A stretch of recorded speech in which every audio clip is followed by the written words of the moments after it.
جماعه انا اقسم بالله كنت مبطله الاندومي نهائيا.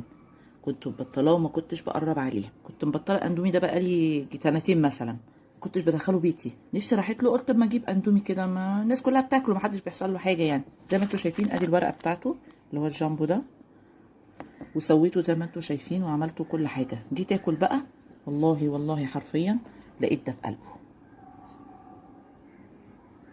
ايه ده؟ معرفش، طالع لي في المعلقه.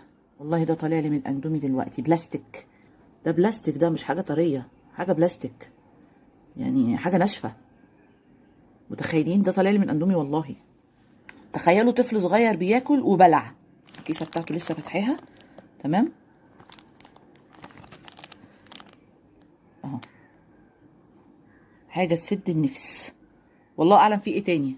الله اعلم في ايه تاني. انا ما اعرفش، انا مش هكمله، انا هرميه طبعا.